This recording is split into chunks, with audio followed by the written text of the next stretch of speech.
Welcome to the Hall of Echoes of the Grand Library of the city of Zahra. This is where reports arrive of discoveries, expeditions, and events already shaping the world. Some are confirmed, others survive only through witness. I am Idris Nahir, Keeper of Echoes.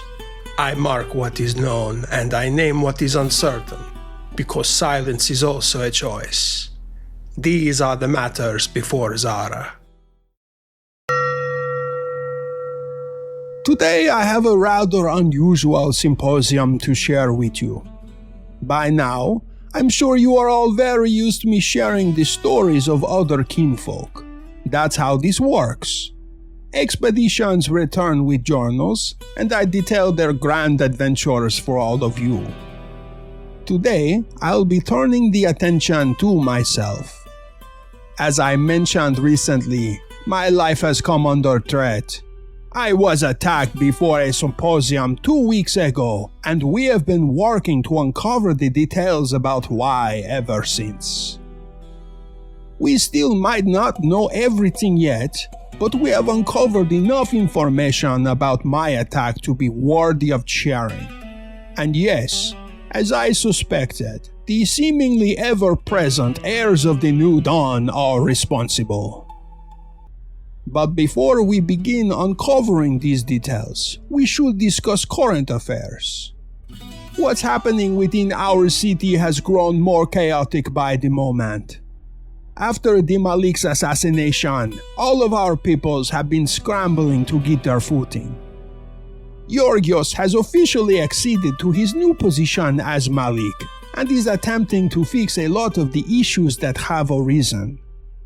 Many of us have voiced our discontent with the young ruler taking over, but I fear we have little choice in the matter. It seems our peoples have silently declared war on one another. The Hammerbound are secreting away records from the Grand Library to protect him from the raids the Banu al-Muqaddar family have attempted at the vault. The family has sent thieves into the vault to attempt recapture of artifacts previously deemed unsafe for the public. Coincidentally, many Banu al-Muqaddar pain eaters have disappeared. I might not know much about that personally, but I think that message is quite clear. They are not as powerful as they think they are. The Banu al-Tajir have enlisted the help of the Barakin to target the Dal al-Nar. The river wardens have responded by completely stopping the flow of the Naj al-Rumuz. Trade has run dry over the past 3 days, and there are no winds or currents moving boats where they need to go. It seems they have come to a stalemate, which does not bode well for the future of Zahra. In a very surprising turn of events, the Dwarven Labor Union has recognized that the guilds need to stay together in order to keep the city afloat. Kinfolk must keep working in the midst of all of this chaos, so they have been supporting the guilds. I'm sure the Stormshapers Collective is relieved not to have them as a thorn in their side, temporary as it might be.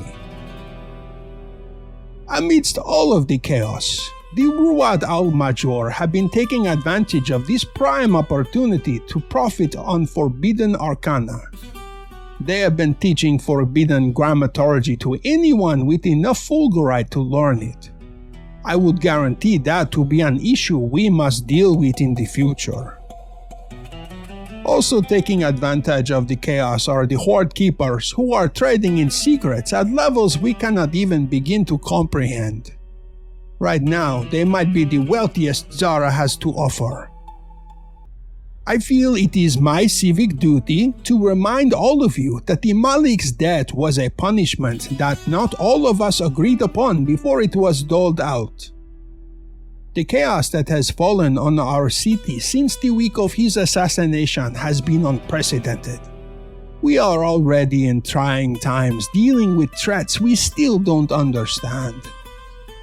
I urge you to think before acting or reacting in these brewing tensions.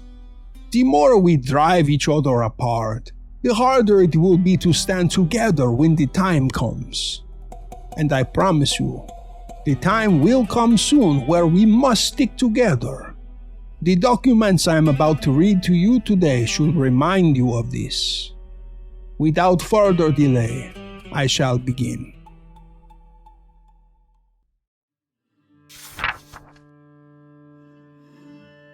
Journal of Idris Nakir of the Other's Hand, Voice of the People, Truth-sayer. I will admit that at times I thought myself untouchable. My work with the Grand Library has protected me in a lot of ways. Being a voice for the public has afforded me certain luxuries in this city, including security. The fact that some kinfolk attempted to take my life was not surprising. I have spoken many truths about the dark side of Zahra over the years, and I've made my fair share of enemies. Perhaps there is no one in this city as hated as me. In my old age, I have taken to a routine that I now realize is something of a prison.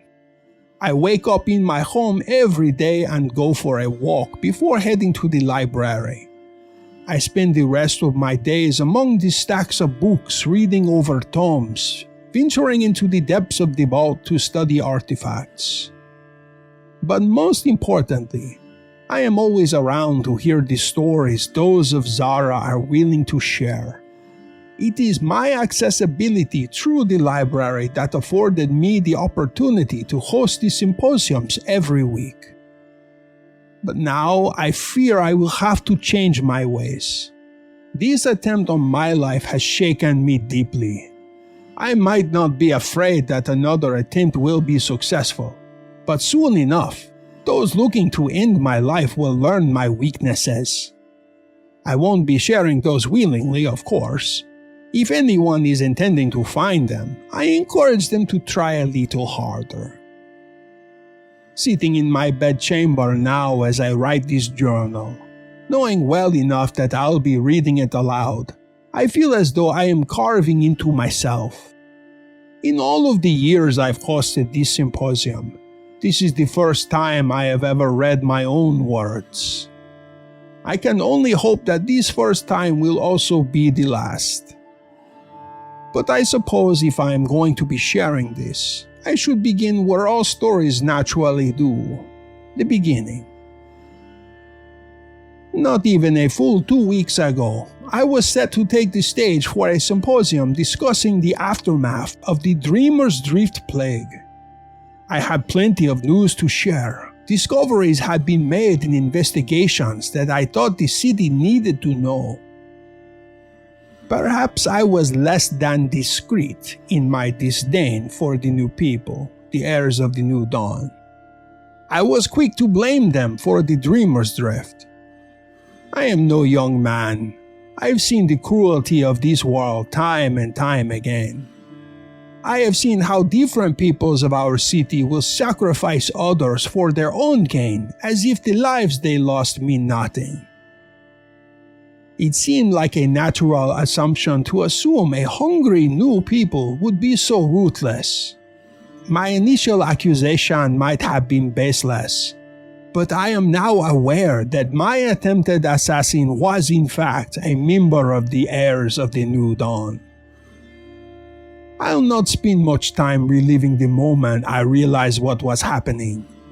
Somehow it moved incredibly quickly while simultaneously every moment spanned a lifetime. When I think back now, I remember every detail like it is its own drawing etched into the grooves of my mind. I stood in the library as a crowd of scholars surrounded me. That's far from unusual prior to beginning a symposium. But then I saw a man cut through the crowd, a silver blade blooming in the morning light. It did not occur to me that he was coming in my direction. Not until I heard somebody shout at me to move anyway. It was only later that I learned the person shouting at me had been intentional about it. A weaver from the Circle of 1,000 Threads saw my death and sought to prevent it. Had they not been there, perhaps, I'd have been caught unawares enough to succumb to the attack. Well, I have other defenses to rely on as well. Even though this is the first attempt on my life, this is not something I was totally unprepared for. I live a life of high risk, and I have tattooed certain protections on my body. The man moved closer, and his blade pushed itself away from my body like a magnet of the same pole. All thanks to a little glyph I had an old friend of mine tattoo on my chest years before. I could feel the ink fading as the blade clattered on the floor. If there had been another attempt, I would have had no protection. Rest assured, anyone who wants to attempt in the future, I have promptly replaced the glyph. As soon as the blade fell, my fellow scholars around me jumped into action. The assassin was temporarily slowed down before he managed to escape. The brief chaos that ensued of about a dozen scholars with little combat training trying to capture a swift, nimble assassin was enough to let me escape to safety as well. Later, I discovered he was apprehended by mercenaries associated with the Wylde chamber. As I am writing this now, I have been told they have been looking into the reasoning behind the attack. I don't need to wait for the answer to understand why. However, the Wylde chamber, in a rare act of generosity, has agreed to let me sit in on interrogations. With this attack on me, I think they're just as worried about the heirs of the New Dawn as I am. As much as I enjoy being right, I sincerely hope that I am wrong and they won't prove to be the threat I believe they are.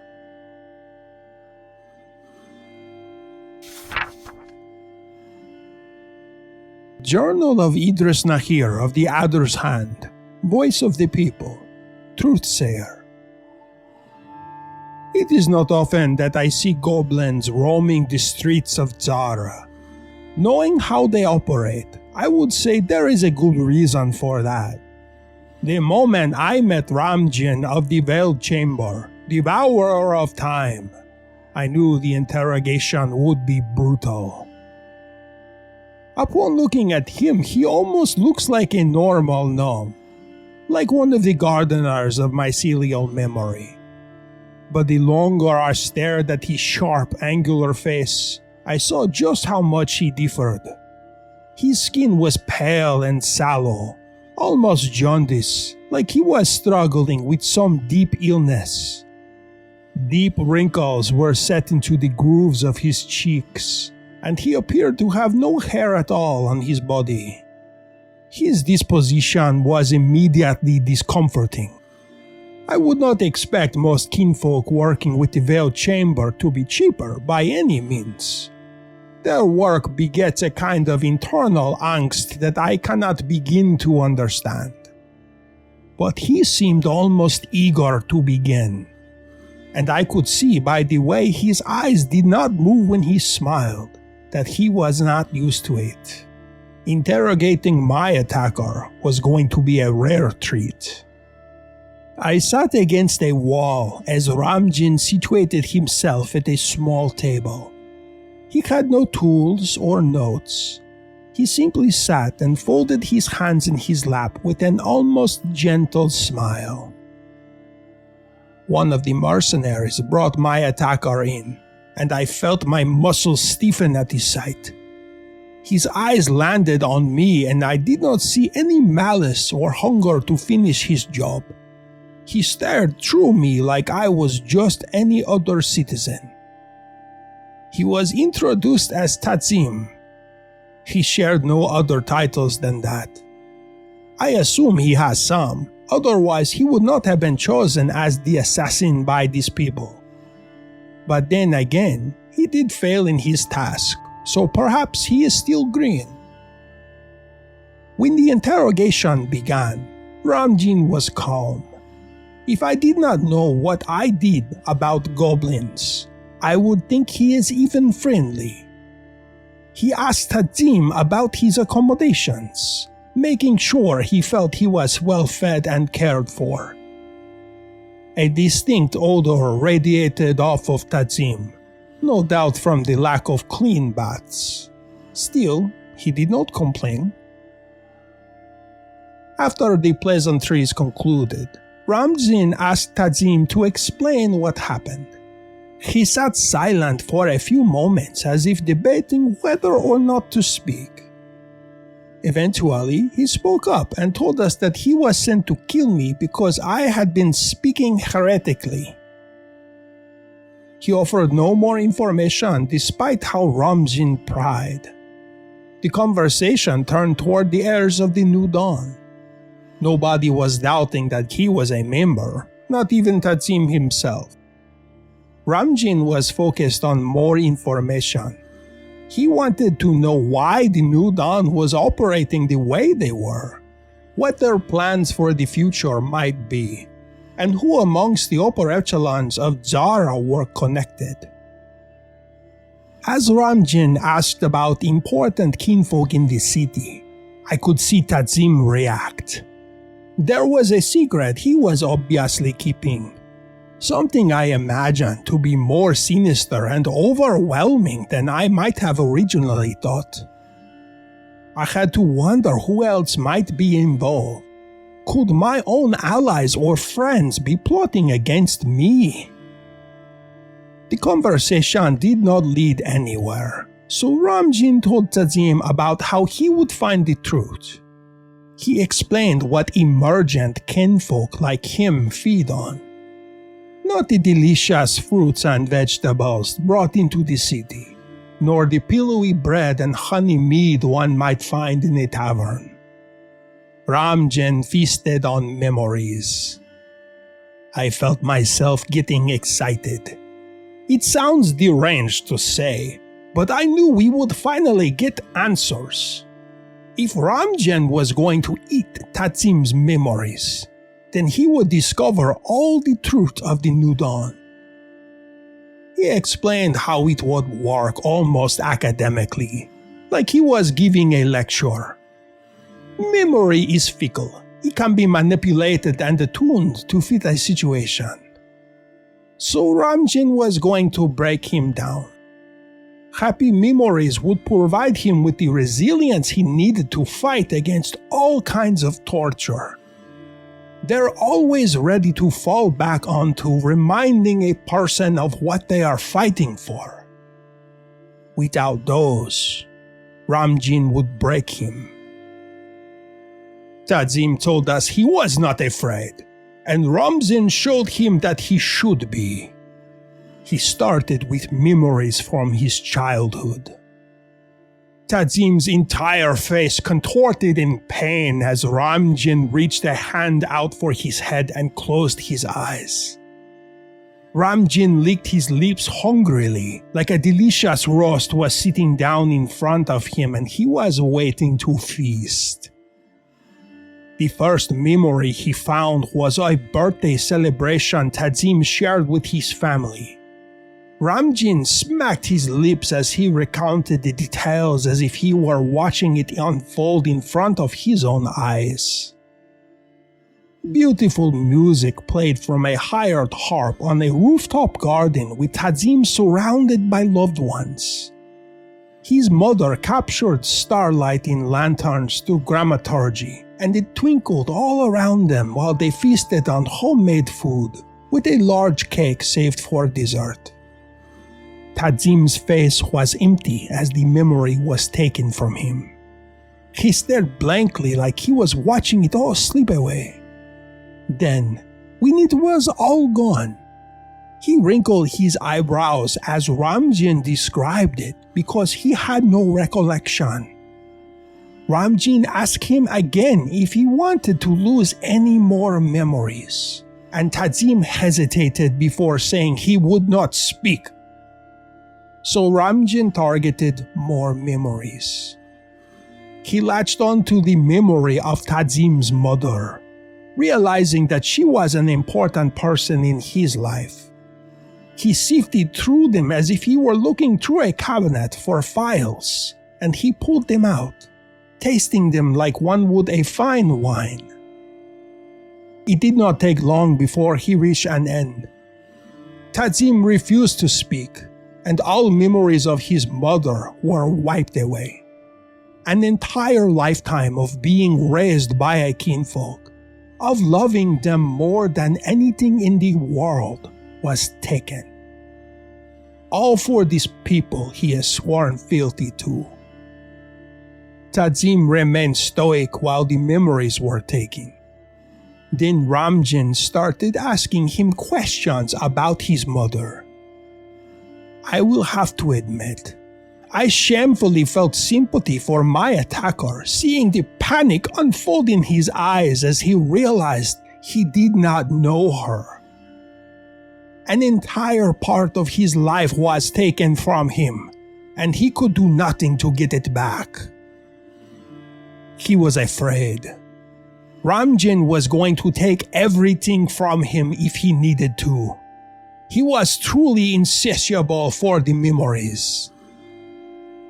He asked Tadzim again about the heirs of the New Dawn, this time getting a piece of information.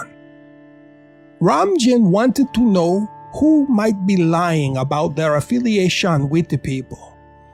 Tadzim did not give a name, but he said that the Royal Society had been infiltrated. That only confirmed suspicions of mine, which I think Tadzim might have already known. When pressed for a name, he refused to answer, so Ramjan got to work once again. He scoured Tadzim's mind for a memory of his first love, a woman named Ylfa. Tadzim adored her, and he thought he would marry her, but he was too swept away in his desire for adventure to settle down. After he returned from an expedition, he discovered she was already married. Even though the romance did not have a happy ending, Ramjan said that he could taste just how much Tadzim recalled it. Without it even being a primary core memory of his, Ramjan knew that it was one Tadzim cherished. As he threatened to devour it and take it away, Tadzim cringed. It was one memory that Tadzim did not want touched. Ramjan gave him a chance to give him more information, but Tadzim was steadfast. He stayed silent as every moment he shared with Ylfa was pulled from his mind.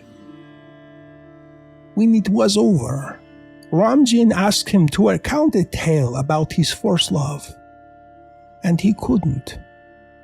I saw how it broke him.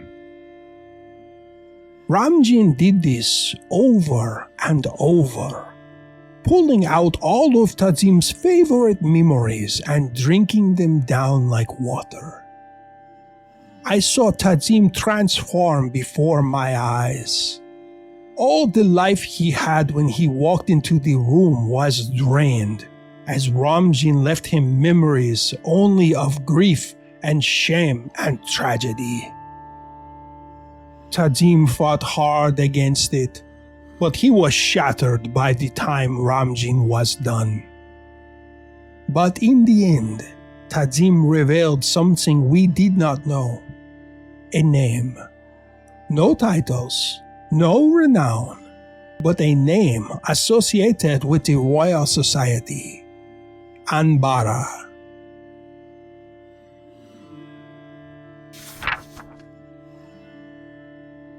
Wylde Chamber Transfer Order signed by Constance of the Wylde Chamber, Arbiter. Tadzim, a current prisoner being held within the chambers of the Black Dais, is to be released post-interrogation. No questions are to be asked about why and the intent behind this decision. The prisoner is to be blindfolded and brought to the market square by midnight the day after his interrogation is completed. He is to be seen elsewhere and interrogated about the crime in question. punishment will be discussed after he has been thoroughly questioned by all interested and relevant parties. For any concerns, speak with Constance, arbiter of the Wylde Chamber.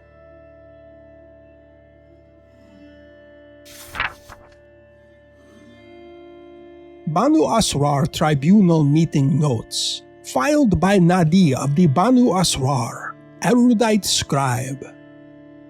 The meeting begins with all members of the Banu Asrar Tribunal filing into the room. Idris Nakir of the Other's Hand, voice of the people, truth-sayer, is allowed to sit in on the trial for a first-hand account of how this attacker will be dealt with. They speak quietly about the circumstances while awaiting the subject's arrival. The tribunal glyphs have been activated. Only truth may be spoken within the confines of the room.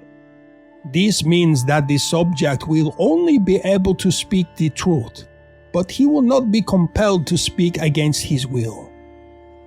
Tazim, titles unknown, was questioned by the Wylde Chamber yesterday. Ramjin, devourer of time, was the leader of the interrogation. Not much information was recovered, and Ramjin reports that Tazim is going to be more pliable tonight than he was yesterday. Tazim has been identified as a member of the Banu Asrar through memories Ramjin uncovered, as well as the tattoo on his arm. The Banu Asrar is particularly interested in uncovering how he has been able to work for a people like the Heirs of the New Dawn without forsaking his tattoo, as it is bound through Arcana to harm him should he disobey the Banu Asrar code. Additionally, they are curious about the Heirs of the New Dawn's involvement with the Dreamer's Drift plague that took the lives of so many thousand kinfolk. The Wylde Chamber blindfolded Tazim and brought him to the market square. Moments after he was released from Wylde Chamber custody, he was apprehended by a Banu Asrar tracker.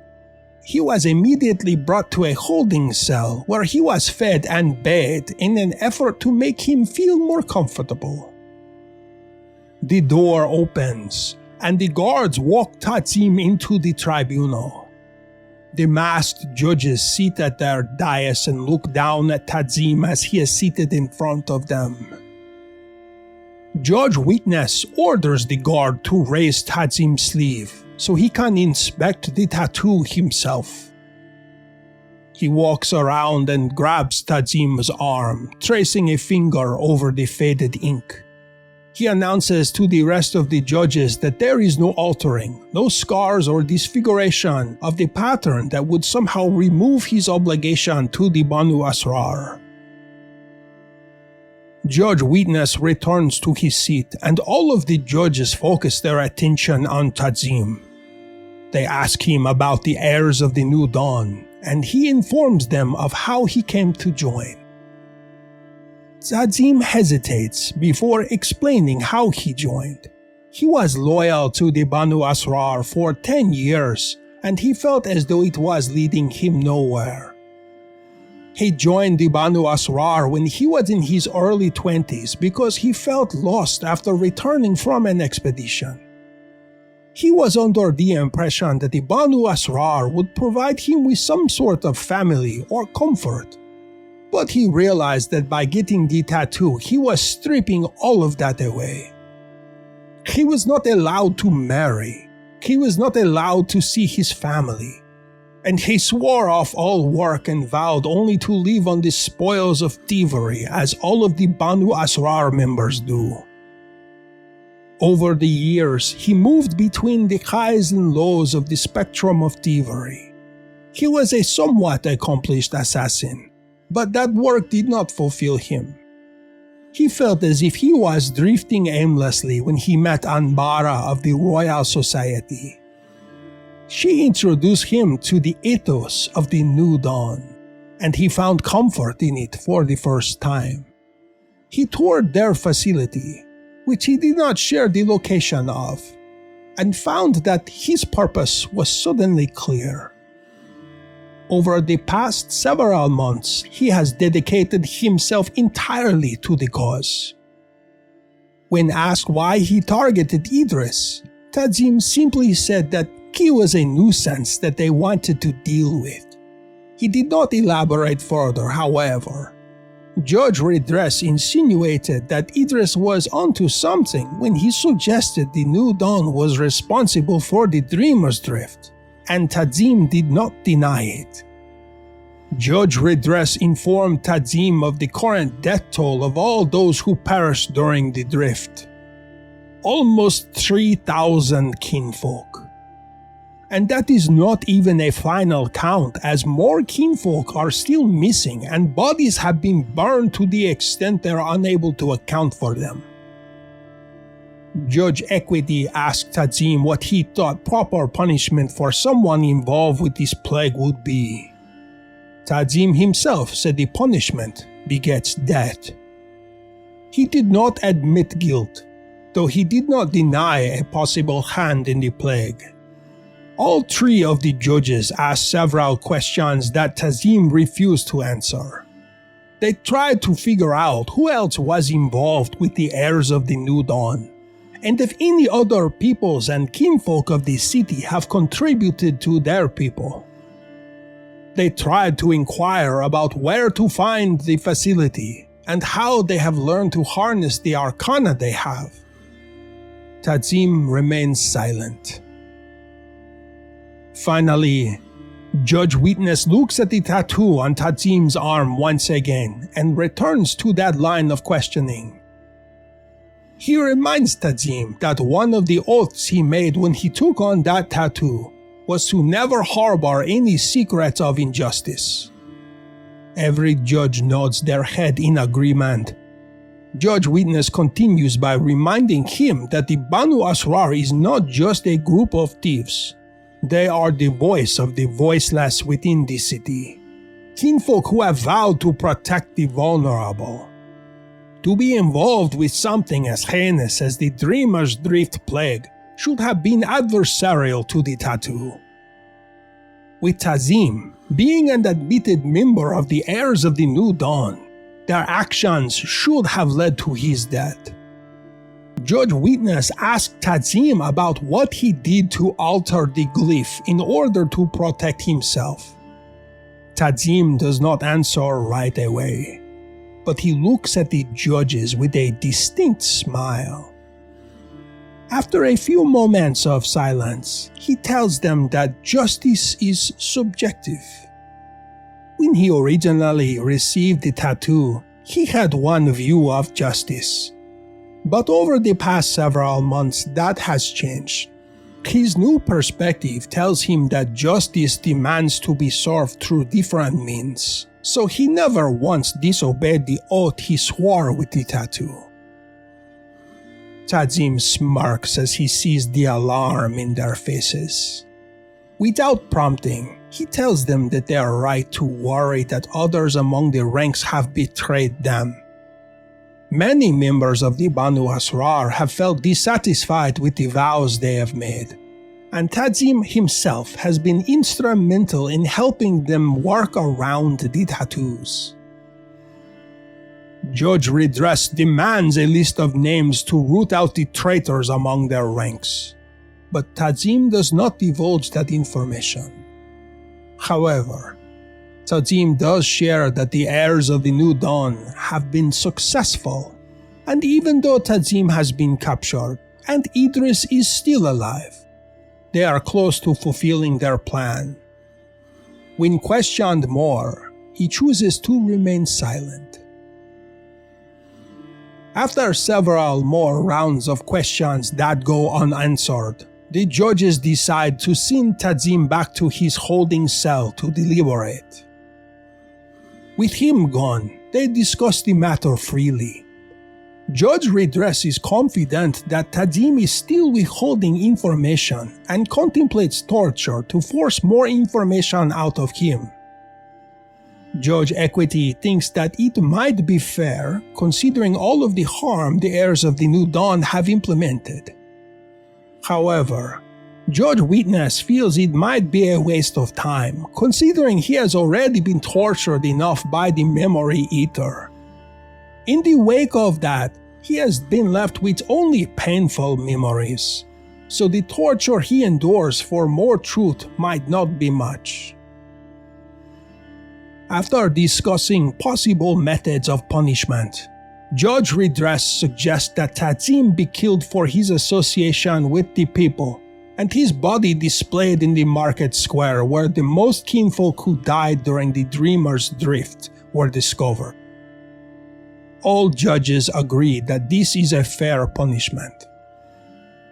Other than that, one lead has been given for the case, and Judge Witness suggests dispensing a tracker to find more information.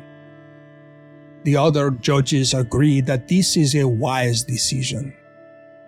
The meeting ends as Judge Equity dismisses the tribunal with their verdict.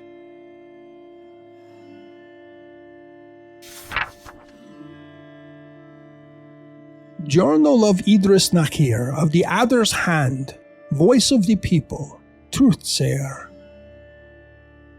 I know that it should bring me comfort, knowing that Tadzim is going to die.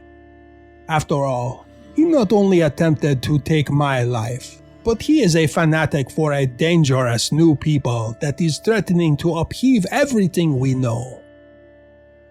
As I was sitting in on the tribunal, his story about why he chose to join the New Dawn spoke to me.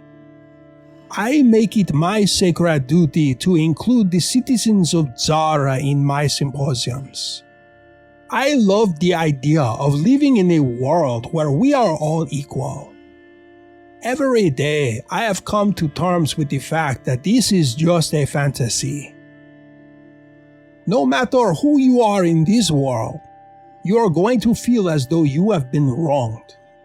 Tadzim felt like he was promised a future with the Banu Asrar, and it did not live up to his expectations. He was isolated and alone, and he had no kinfolk to turn to. And then there were the heirs of the New Dawn. I see them now more as a cult than I did before. It speaks to every element of that. It reminds me of all the stories I've heard of groups of fanatics worshipping at dragon shrines, amassing dozens of followers to their ideologies. Tadzim's mind was warped by his own idea of what the future should be.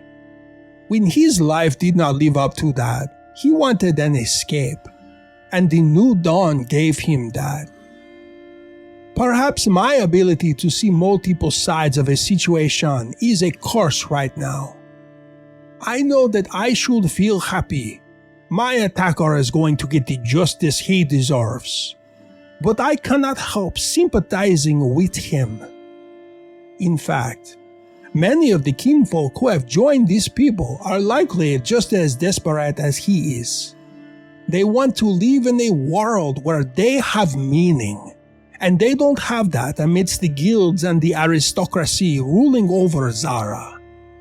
We might be about to fight a war against the people who have nothing to lose, which makes them all the more dangerous. But I cannot help but wonder if there might be a way to convert them back.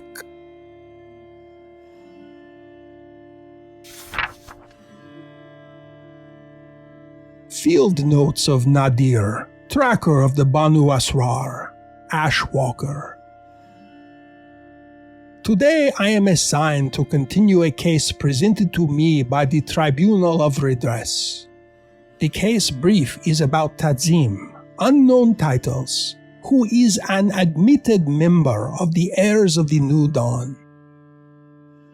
It has been alleged that they are responsible for the Dreamer's Drift plague that has caused so much chaos and heartbreak throughout the city.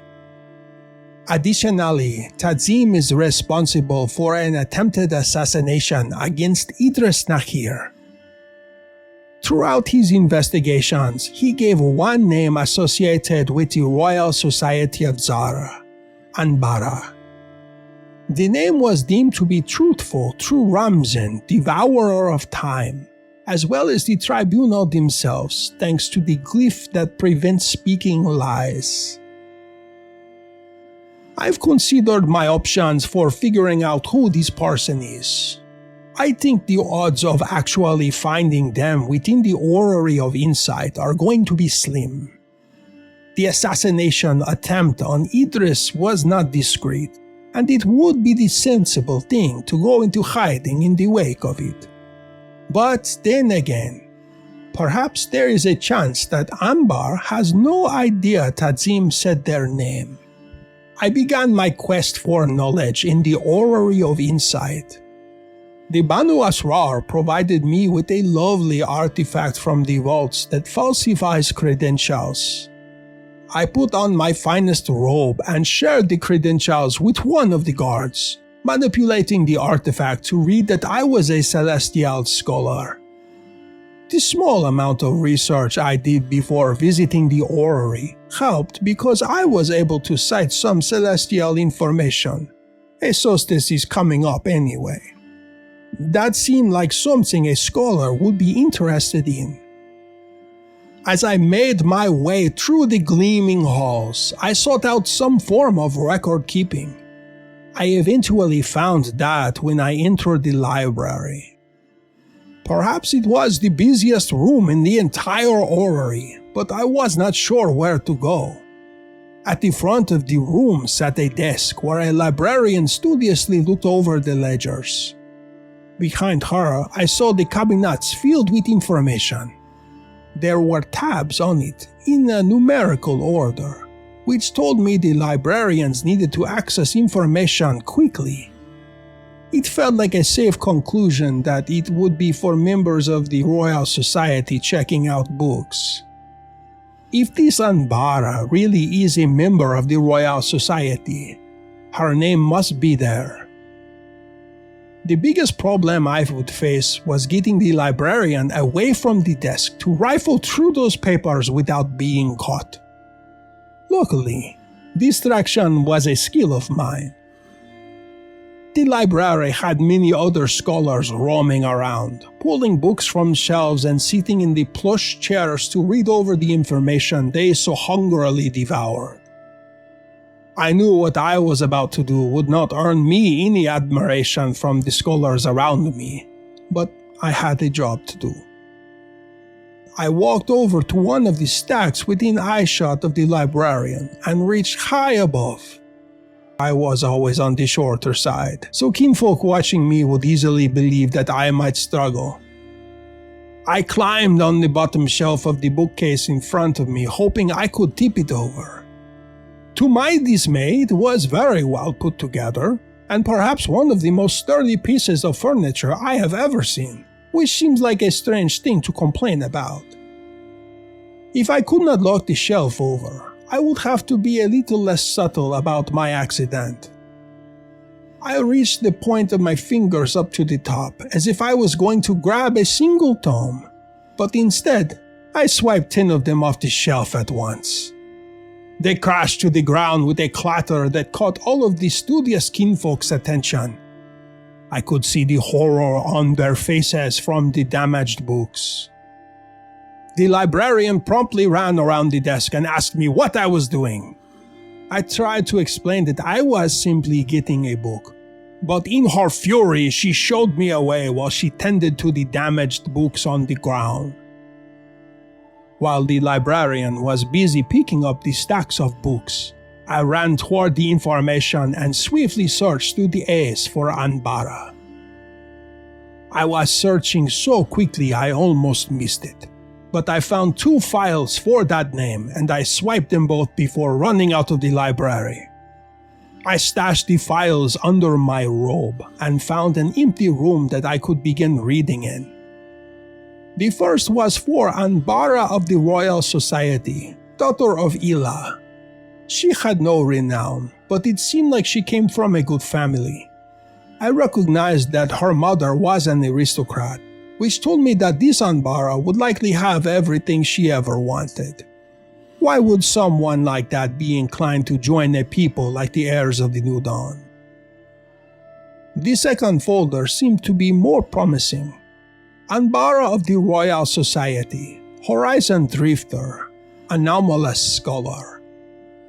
She had renown, and to me that read as influence.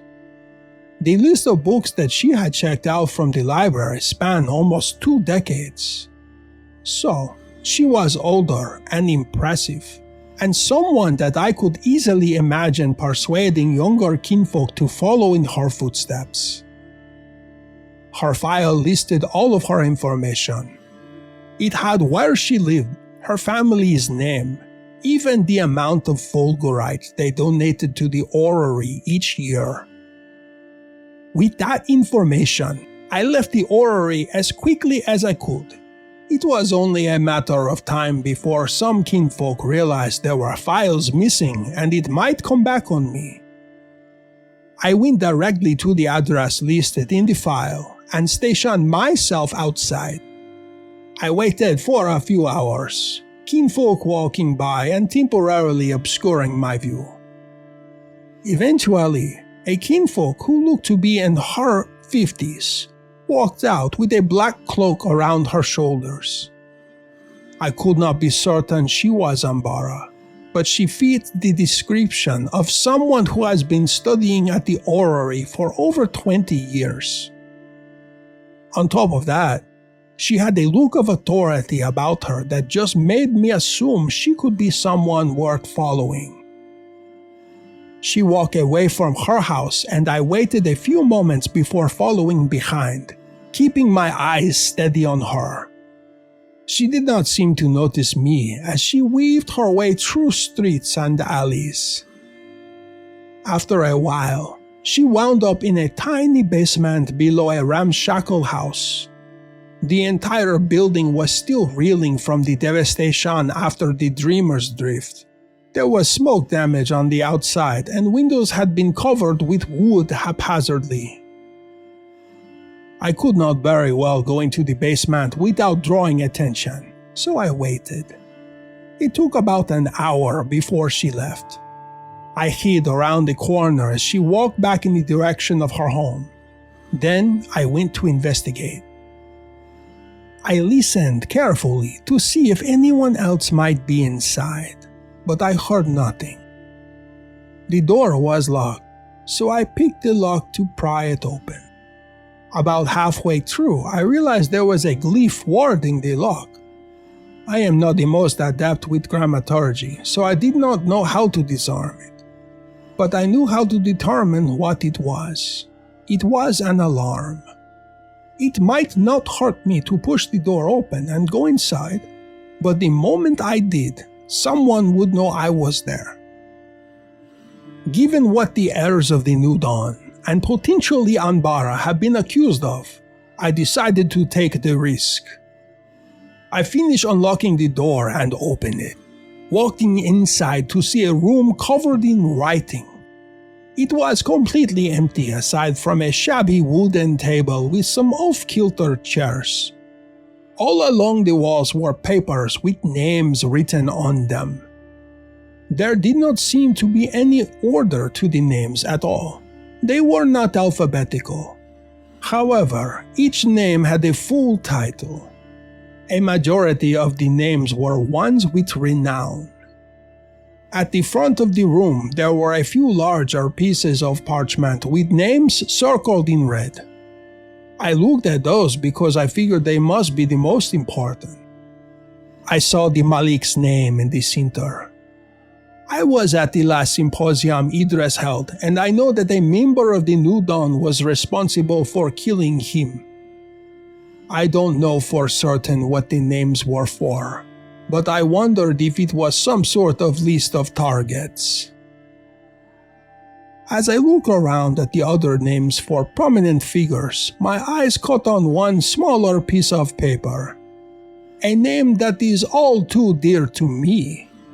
Benji of the Gardeners of Mycelial Memories, Thought Drifter. Benji was a very close friend of mine who passed during the Dreamer's Drift. He was killed in the streets by the Malik's guard. Why was his name on that wall? I took a step back and looked at everything, realizing that the names on the wall might be a list of everyone who died in the Dreamer's Drift. Why would Anbara be documenting it? And why was it hidden? I grabbed a piece of evidence off the wall to bring it back to the tribunal. I did not have much time because the alarm ward on the door, so I left. I will be turning in these field notes to the Banu Asrar alongside my evidence for the case against Tazim.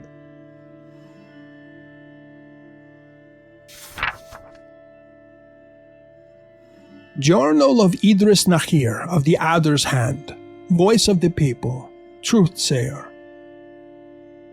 Tazim was hanged this morning. It happened in the market and there were dozens of kinfolk watching. I would be lying if I said I did not feel guilty watching a man die while having the conflicting feelings I do.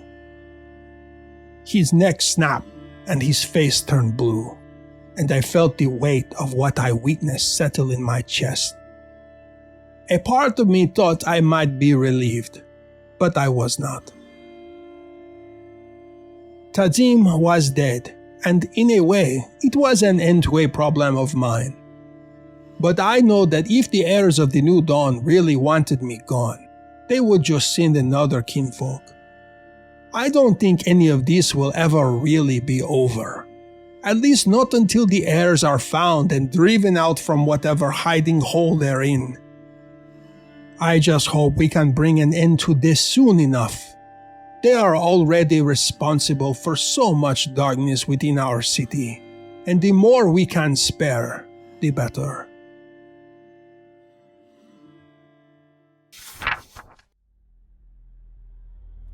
I did not know that I actually wanted to share these journals with all of you today. For several weeks, I have been the first to talk about the heirs of the New Dawn and their nefarious plans.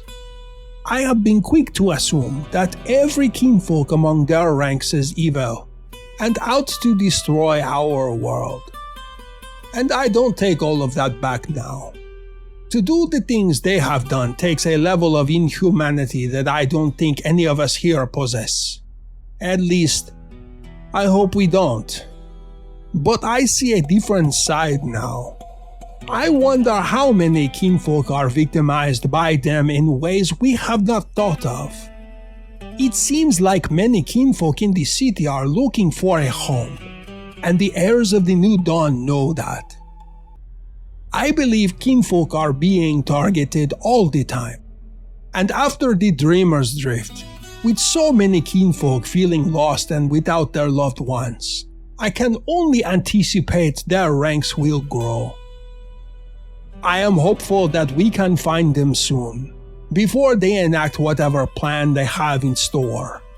I don't know why they have list of all the names of the deceased on the walls, alongside the Malik no less. I don't know what to warn you against, but I advise you to stay safe and use caution everywhere you go. With every new kinfolk you meet, question their motives. Report any strange activity to kinfolk you trust, and stay wary. We are among a very complicated time, and it's only through our compassion and patience with each other that we can overcome this. I urge all of you to be cautious and kind right now. We all need these traits a little more than ever.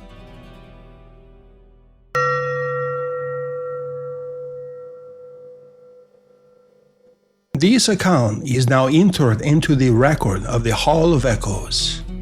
Some of what you have heard tonight is confirmed. Some remains disputed. All of it has been preserved because silence too alters the future. Yet what reaches the Hall of Echoes is only part of this story.